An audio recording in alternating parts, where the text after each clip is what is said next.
and often the greater harm when it comes to balancing freedom of expression and incitement to hatred is indeed incitement to hatred, but also not always. But Can you also, before we go to specific atrocities, in your observation across and research across multiple mass atrocities and killing of a population because of their gender, creed, or race, what's the structure of a genocide? What's the structure of mass killing or mass atrocity? How does it happen? What's the pattern? There is a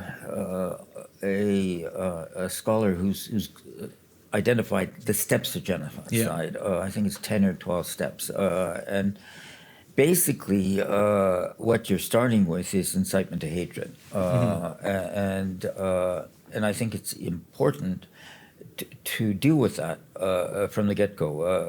There's legislation about, there's international standards about incitement to hatred. There's legislation in some countries about it, but we're still working that through because, of course, often with human rights values, they don't all move in the same direction. Sometimes they conflict, and so and you have to kind of balance off different human rights against each other. And so with incitement to hatred, there's a right to be free from incitement to hatred, but there's also a right to freedom of expression. So the question is, how do you balance off those two rights? I mean, the answer would be you try to avoid the greater harm, but and often the greater harm when it comes to balancing freedom of expression and incitement to hatred is indeed incitement to hatred, but also not always. But I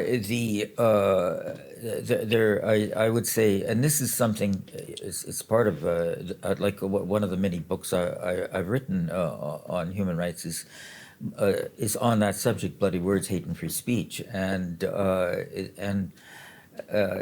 this has become, again, because of technology, much more of an issue because with the internet, with social media, it's a lot easier to spread incitement to hatred than it used to be, and the system of social media is the development of standards and implementation of those standards is little developed.